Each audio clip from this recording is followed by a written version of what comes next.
안녕하세요. 자, 이번 시간에는 고려의 경제와 사회편에 대해서 공부하겠습니다. 자, 먼저 경제정책이요. 자, 고려시대뿐만 아니라 우리나라는 전체적으로 조선시대까지 농업 중심의 경제다. 그래서 농업 중심의 경제. 그래서 기본적으로 경제정책은 조선시대까지 다 똑같아요. 농본 정책이다. 농본. 주로 이제 농업을 중심으로 하는 정책. 이거는 뭐 농업을 장려하는 거. 권농 정책. 그래서 생산성을 증가시켜야죠. 그 다음에 농민의 생활을 안정시키는 정책. 농민 보호체. 그것에 비해서 농업을 중심으로 짰기 때문에 상공업은 정체적으로 통제를 하는 거야. 통제. 그래서 이게 기본 정책입니다라는 거야. 자, 그걸 농본 억상 정책이라고 하는데 이게 이제 조선시대까지 이어진다. 자, 그래서 그렇게 크게 이해만 하시면 될 부분이고, 그 다음에 이제 이거를 하는 이유가 뭐냐면 농업을 근간으로 해서 국가의 재정을 확보하기 위한 거야. 재정. 그렇다면 세금을 걷어야지. 그래서 무슨 제도를 마련할 수밖에 없다. 수치 제도를 말한다. 이것도 삼국시대부터 있었다. 자, 그래서 세 개. 그래서 주요 세금 걷는 제도는 조세다. 조세. 그 다음에 곡물. 그 다음에 역. 그래서 기본 개념 정도. 조선은 토지에 부과하는 거야. 토지에. 그래서 농사 짓는 곡식을 세금으로 걷는 거다. 곡물은 특산물을 걷는 거야. 곡물은 특산물, 토산물 징수제도라고 합니다. 그 다음에 역이라는 것은 노동력을 징수하는 거야. 자, 그래서 고려시대 백성들은 농사를 지었다면 가을에 추수하고 생산량의 약 10분의 1을 조세로 바칩니다. 그 다음에 기타 특산물도 곡물이라는 이름으로 바칩니다. 그 다음에 국가에서 필요로 할 때는 노동력을 동원해서 의무적으로 일을 해야 돼. 그걸 역이라고 합니다. 그래서 조세, 곡물, 역 이런 단어의 개념을 알아두십시오. 그래서 이제 주 세금이 이거고 이걸 주로 농민이 부담하는 거야. 따라서 농업을 장려하고 농민을 보호하는 정책은 당연히 주로 세금을 잘 걷기 위한 것이라는 거죠. 기타, 그럼 농민만 걷었냐? 그렇지 않습니다. 어민, 기타 세금으로 어민도 어염세라는 게 있었고, 그 다음에 상인도 상세를 부담했습니다. 근데 주 수입원은 이겁니다. 그 다음에 세금을 거두려면 뭐가 있어야 된다? 근거가 있어야 된다. 그래서 수치에 근거되는 작업을 하는 거야. 그거를 양전사업이라고 합니다. 양전사업. 이건 토지조사 사업이야. 토지를 조사하고 토지 상황을 파악해야 돼. 그래서 토지 대장을 만드는데 그걸 양안이라고 합니다. 양안. 자, 토지조사 사업을 원립니다. 그걸 양전사업이라고 하고 그것에 의해서 작성된 문서를 뭐라고 합니다? 양안이라고 합니다. 토지 대장. 여기에 근거해서 조세를 걷는 거죠. 자, 그 다음에 이제 인구조사도 해야 되겠지. 그래서 이걸 호구조사라고 합니다. 호구조사를 하고 호구조사에 의해서 작성된 문서를 뭐라고 그런다? 호적이라고 한다. 그래서 이 호적에 의해서 곡물이나 노동력을 징수합니다. 자, 그래서 그 정도. 그 다음에 이제 그래서 결국 이걸 근거로 해서 이걸 걷고 그래서 국가의 재정을 마련한 다음에 국가의 재정을 운영한다라는 거죠. 국가의 재정을 운영하는 관청으로는 이거와 이것이 있었습니다. 호부하고 삼사. 그래서 고려시대 재정 운영을 담당했던 관청은 뭐다? 육부 중에서 호부하고 그 다음에 삼사입니다. 조선시대 삼사는 아닙니다. 고려시대 삼사는 재정을 담당하는 관청입니다. 그래서 그 정도 정리해 놓으시면 된다. 자, 그 다음에 토지제도로 가겠습니다. 자, 토지제도. 이거 중요합니다. 별표 쳐놓으시고. 그래서 고려시대에 어떠한 일정한 사람들에게 토지를 나누어줄 목적으로 토지제도를 정비하기 시작합니다. 자, 그래서 토지제도의 종류와 개념 정도는 반드시 알아두세요. 그래서 맨 처음에 실시된 토지제도가 역분전이야. 역분전입니다. 반드시 줄. 역분전. 자, 역분전은 어떤 제도냐면 태조 때 실시한 거다. 논공행상적 성격의 토지제도. 논공행상이다. 이건 무슨 말이다? 공을 논하고 그 공에 따라서 상을 주는 개념이다. 그래서 역분전이란 태조 때 논공행상적 성격의 토지제도. 역분전.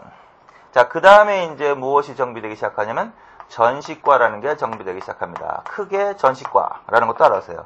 크게 뭐? 전식과. 그래서 지금으로 말하면 공무원들에게 토지를 나누어 줄 목적으로 정비된 제도가 전식과입니다. 전식과는 기본적으로 전지하고 시지를 줍니다. 전지하고 시지. 전지는 토지야, 토지. 근데 토지인데 토지의 소유권 하면 절대 안 됩니다. 토지에 뭐라고 해야 됩니다? 수조권이라고 해야 됩니다. 조세를 거둘 수 있는 권한이야. 자, 소유권 이러면 안 됩니다. 수조권. 그래서 수조권을 지급하는 제도를 뭐라 그런다? 전식과. 그 다음에 임야는 뭘 말하는 거냐면, 시지는 뭘 말하는 거냐면, 임야. 산, 나무. 이것도 산을 그냥 떼어주는 게 아니라 나무를 캐갈 수 있는, 땔감을 해갈 수 있는 용도로 주는 거야. 자, 그래서 전식과란 첫 번째 특징, 무엇과 무엇을 주는 거다? 토지에 대한 수조권과 임야, 나무를 캐갈 수 있는 권리를 주는 거야. 그 다음에 이렇게 지급한 토지는 세습을 금지합니다.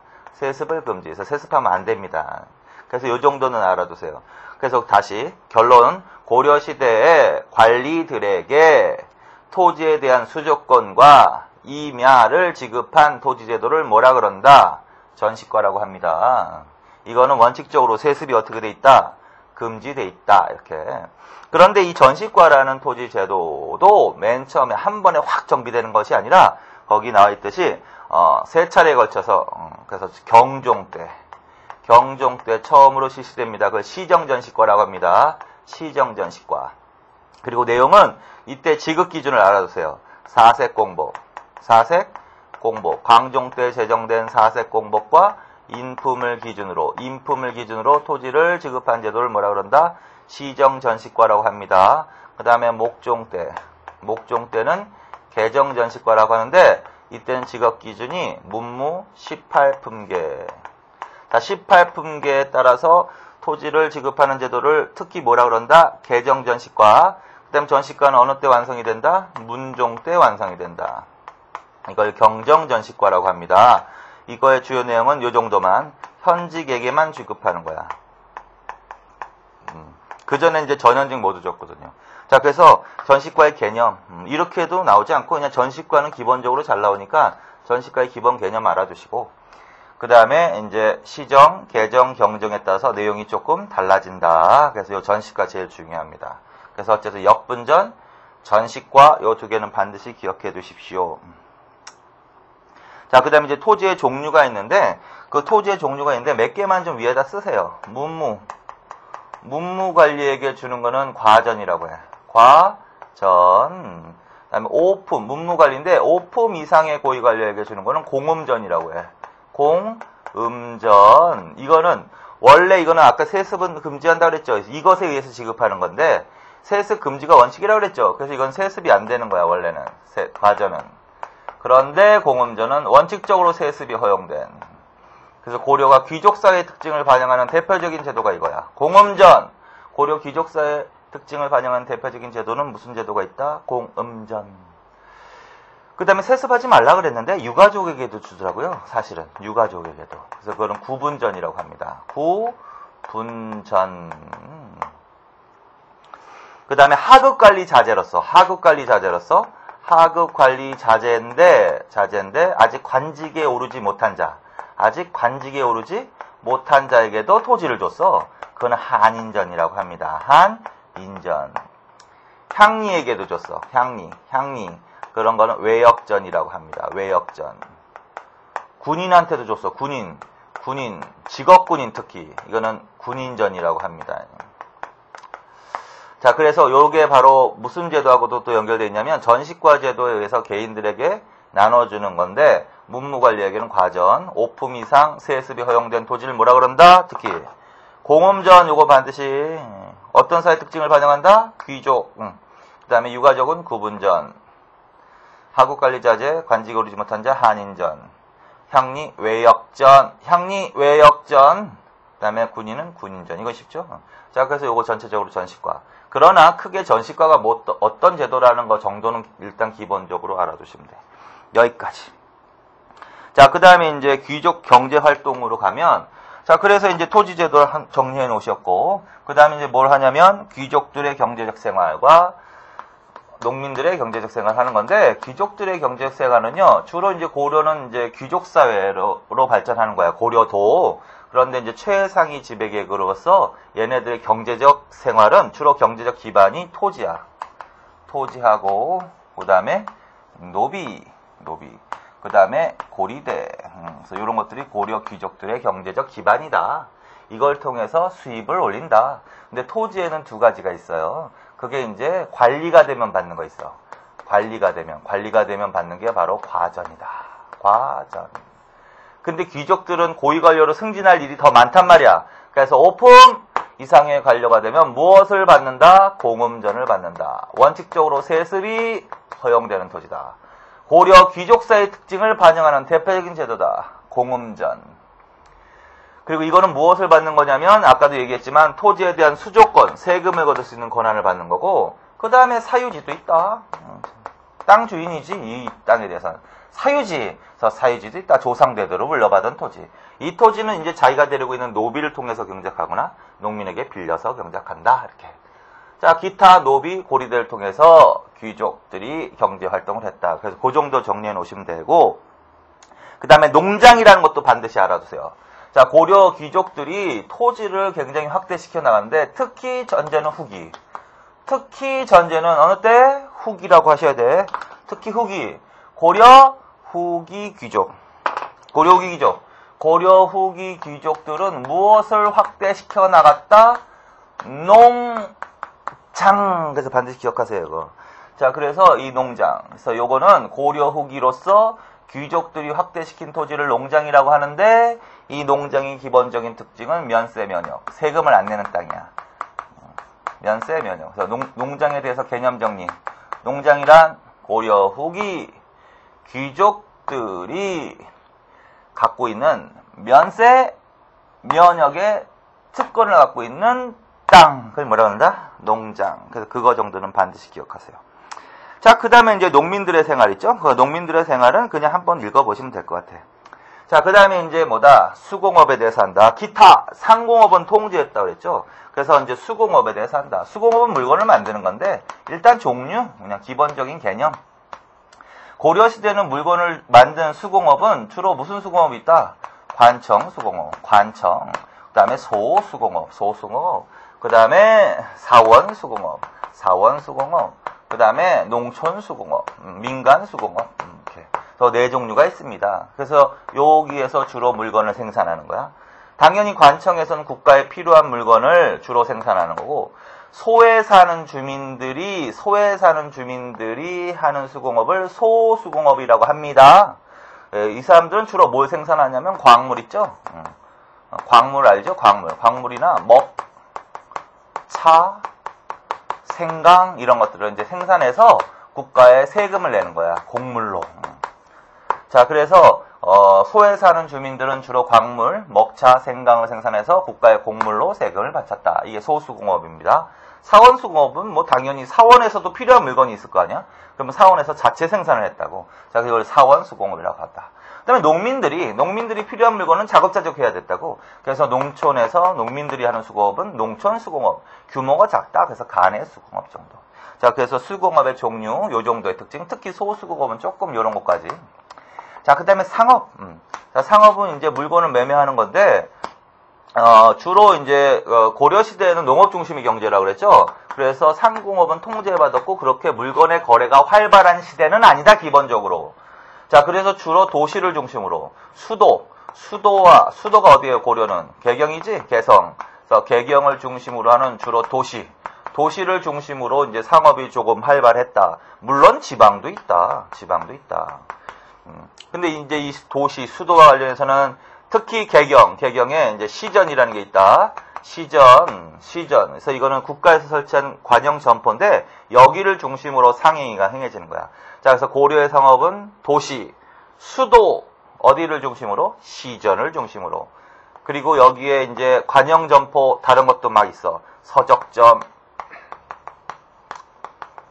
차 마시는 다점, 뭐 등등등등 관영 점포를 설치해서 여기를 중심으로 상행위가 이루어졌다. 그 다음에 이제 도시에서의 상행위를 통제하는 관청으로 경시서라는 관청을 둡니다. 경시서. 그래서 경시서는 감독관청이야. 그 다음에 지방을 통해서는 행상이라는 사람도 있어. 행상. 이게 이제 조선시대 이제 보부상으로 되는 건데, 물건 갖고 다니면서 하는 사람들. 자, 그래서 수도, 개경을 중심으로 하는 시전, 서적점, 다점 등 관영점포를 중심으로 상행위가 이루어졌다. 감독하는 관청은 경시서라고 한다. 지방에서는 행상이 활동을 했다. 요 정도를 정리해 놓으시면 된다. 자, 그 다음에 이제 마지막으로 화폐하고 무역으로 갑시다. 화폐. 자, 고려시대에는 주로 농업 중심의 경제고, 그 다음에 자급자족 위주야. 필요한 물건은 자기가 스스로 마련하는 거야. 그래서 자급자족 중심의 농업 경제가 핵심이기 때문에 물건의 거래가 활발하지 않다 그랬죠. 그래서 물건의 거래가 활발하지 않으니까 대량으로 거래할 일도 별로 없는 거야. 그래서 물물교환이 주야. 물물교환. 어떤 물건을 교환할 때는 물물교환이 주야, 주. 그러나 그게 불편하긴 하죠, 사실은. 그래서 화폐로 물건을 교환하도록 정부에서도 어떻게 화폐를 발행합니다라는 거야. 자, 그래서 화폐. 그래서 고려시대에 발행된 화폐, 건원중보 하나 줄쳐놓으시고, 건원중보. 이게 이제 고려시대 처음 발행된 화폐다. 건원중보. 상평통보 이러지 말고, 건원중보. 이건 철로 만든 철전입니다. 발행된 시기는 중요한 왕이죠. 성종 때. 성종 때. 자, 그 다음에 또 이거, 활구은병이라는 거 있어. 활구라는 이거 화폐 이름이야. 뭘로 만든 거냐면 은으로 만든 거야. 그래서 은병이라고도 해. 그 다음에 기타 이제 동국통보, 사만통보, 대동통보 이런 거. 여기는 상평통보는 없습니다. 자, 요거는 어느 왕이냐면 숙종이야. 숙종 때. 자, 그래서 요 정도. 자, 요 정도. 그 다음에 이제 마지막으로 하나만 더 한다면 고려 후기에 발행된 우리나라 최초의 지폐가 있어. 그걸 저화라고 한다. 저화가 어떤 의미가 있다? 우리나라 최초의 지폐라고. 지폐. 종이돈 지폐. 자, 고려시대에 발행된 화폐로는 이런 화폐들이 있었습니다. 그래서 최초 성종 때 건원중보, 숙종 때 은으로 만든 고의 화폐, 활구, 동국통보, 사만통보, 해동통보. 최초의 지폐 저화. 이건 고려 후기 이렇게. 자, 그래서 발행은 됐습니다. 그런데 유통 부진한다고 해야 돼. 아까 기본 전제를 깔았지. 고려는 유통경제가 중심인 게 아니라 자급자족 중심의 경제가 주기 때문에 일반 사람들, 대부분의 사람들, 농민들, 백성들은 화폐의 필요성을 대부분 느끼지 못했다. 그래서 이거는 유통은 일반적으로 거래되었다. 그러면 안 돼. 유통은 부진했다. 그럼 뭐가 주로 물건 거래할 때 활용되느냐? 쌀이야, 쌀. 쌀 등 곡식 이런 것들. 배 이런 것들. 자, 그래서 그 정도만 정리해 놓으시면 된다. 자, 그 다음에 마지막으로 무역으로 갑니다. 자, 고려시대에도 당연히 무역이 있지. 자, 무역. 자, 그리고 국제무역학 하나 반드시 기억하세요. 무역과 관련해서는 고려시대에 무역이 발달했고, 그 다음에 국제무역학이라는 부분은 어디가 발달했습니다? 병난도 반드시. 고려시대에 발전한 무역학. 이건 예성강 입구에 있어서 예성강도 알아주시고, 예성강 어기에 병난도가 국제무역항으로 발달하였습니다. 반드시. 그리고 어느 나라와 주로 무역했습니다? 송나라와. 그래서 가장 큰 비중을 차지하고 있는 나라는 송이야. 이 고려는요, 이 송이란 나라는 문화적인 선진국으로 생각했거든. 그래서 송과 가장 큰 비중을 차지했고, 송으로부터는 주로 왕실이나 귀족들이 필요한 물건을 주로 수입했어요. 그리고 특산품을 이제 수출했겠지. 자, 그 다음에 오랑캐지만 북쪽에 거란이나 여진과도 무역이 이루어졌다. 그래서 거란과 여진은 주로 유목민족이거든요. 그래서 얘네들은 주로 은, 모피, 말 이런 걸 가지고 들어와. 그래서 오랑캐는 항상 식량이 부족해. 그래서 식량을 수입해 갔습니다. 일본과도 교류했습니다. 왜? 얘네들도 농기고 식량을 주로 가져갔다. 자, 그 다음에 아라비아 상인. 자, 이거 반드시 아라비아 대식국 상인이라고도 한다. 자, 고려시대에도 누가 들어와서 무역을 한다? 아라비아 상인. 근데 얘네들이 어디에 들어와서 장사해야 된다? 병난도에 들어와서 장사해야 돼. 자, 그래서 고려시대 국제무역항인 어디? 병난도에 아라비아 상인이 들어와서 무역을 하기도 했습니다. 그 정도 정리해 주시면 돼. 자, 그래서 지금 요게 이제 고려시대의 가장 기초적으로 알아야 될 고려시대의 경제 부분입니다. 자, 그 다음에 이제 어디로 가겠습니다. 고려의 사회로 가겠습니다. 신분 제도에 대해서. 자, 먼저 고려 사회에서는 신분 제도, 신분의 종류와 특징을 반드시 좀 정리해 놓으세요. 고려 시대는 크게 네 가지: 귀족, 그 다음에 중류, 중인층, 그 다음에 평민층, 그 다음에 천민층, 이렇게 나눌 수 있다. 이렇게. 그래서 가장 신분이 좋은 애들은 당연히 귀족이고요. 귀족은 주로 이제 왕족을 포함해서 중앙의 문반과 무반 있죠. 관료들, 얘네들이 주로 귀족층을 형성하는 거야. 그 다음에 중인층은 주로 이제 실무 행정을 담당하는 애들. 주로 실무 행정을 담당하는 하급 관료들이 주로 중인층을 형성하는데, 가장 대표적인 애들이 서리, 향리 이런 애들 등. 서리, 향리 등. 그 다음에 평민층은 백성의 대다수를 차지하는 계층인데, 얘네들은 주로 생산활동에 종사하고, 그 다음에 주로 세금을 주로 내는 계층이 바로 얘네 계층이야. 이 네 계층 중에서. 그래서 가장 대표적인 애들이 농민이야. 근데 고려시대 농민은 이렇게도 불렀어요. 백정. 요런 용어도 알아나. 자, 고려시대 농민은 뭐라고 불렀다? 백정. 뒤집어서 한다. 고려시대 백정이란 농민을 말합니다. 이래야지. 도살업에 종사합니다. 이러면 안 된다고요. 그래서 백정은 농민을 말한다. 기타 누가 있다? 상인 수공업자. 이런 사람들이 있다. 그 다음에 이제 요런 애들이 있어. 향부곡소민. 향부곡소에 사는 주민. 자, 얘네들은 일반 지역의, 이거 특수행정구역이야. 일반 행정구역과 별도의 행정구역, 특수구역으로서 얘네들은 일반 지역에 사는 사람보다 차별 대우를 받았습니다. 그래서 고려시대 특수행정구역으로서 일반 군현에 사는 사람보다 차별 대우를 받은 지역은 어디다? 향부곡소라고 합니다. 반드시 알아두세요. 자, 그 다음에 천민은 대다수가 이제 노비고, 그 다음에 이제 기타에서 화척, 양수척 이런 사람이 있어. 화척, 양수척. 요 정도는 반드시 기억하세요. 이 사람들이 뭐 하는 사람이냐면 도살업에 종사하는 사람이야. 자, 그래서 고려시대를 전제로 하고 있는 거죠. 고려시대 도살업에 종사하는 사람들은 뭐라고 불렀다? 화척, 양수척이라고 불렀습니다. 고려시대 농사 짓는 사람들은 뭐라고 불렀다? 백정이라고 불렀습니다. 그거 구분하세요. 여러분들이 일반적으로 아는 백정의 개념은 도살업에 종사한다고 알고 있을 거야. 그거는 조선시대의 백정에 대한 설명이란 말이야. 그러니까 그건 차이점이 있으니까 반드시 기억하시고. 노비는 뭐 당연한 거죠. 이 사람들은 비자유민이야. 자유가 없는 애들, 주인에 예속돼 있는 애들. 그래서 주인의 재산으로 취급되어서 매매, 상속, 증여의 대상이 되었을 뿐이야. 그리고 노비는 신분이 세습됩니다. 자, 그래서 이제 이 노비, 그래서 요 정도의 개념이지. 그래서 요게 고려시대 신분의 종류와 특징입니다. 그 다음에 이제 지배 세력의 변천이라는 게 나올 거야. 지배 세력도 반드시 알아두세요. 자, 고려 초의 지배 세력은 호족이다. 호족은 아주 중요한 개념이죠. 이 호족은 고려 초뿐만 아니라 어느 때부터 이거 배웠어? 신라 말부터 배웠죠. 신라 말, 신라 하대, 고려 초. 자, 그래서 나말 여초, 신라말 고려초의 지배 세력은 뭐라 그런다? 호족이라고 합니다. 그래서 고려초의 이 호족 때문에 이 왕권이 약했던 거 아니야? 그러다가 이제 광종이 어느 정도 이 왕권을 확립시키면서 호족의 힘을 빼버리고 성종 때부터 본격적인 체제 정비가 이루어진다. 그러면서 중앙에 새로운 지배 세력이 형성되어 나간다. 그게 문벌귀족이야. 반드시 알아두셔야 돼요. 이거. 문벌귀족. 그래서 호족 다음에 지배 세력은 누구다? 문벌귀족입니다. 얘네들은 신분을 중시하는 말 그대로 귀족적 성격이 강한 애들입니다. 그래서 고려가 귀족사회라고 할 때 그 귀족사회 개념은 이 문벌귀족을 얘기하고 있는 거야. 근데 문벌귀족이 계속 가지 못해요. 무신난이 일어나서 무신으로 정권이 바뀌어. 그러다가 이제 고려 후기로 가면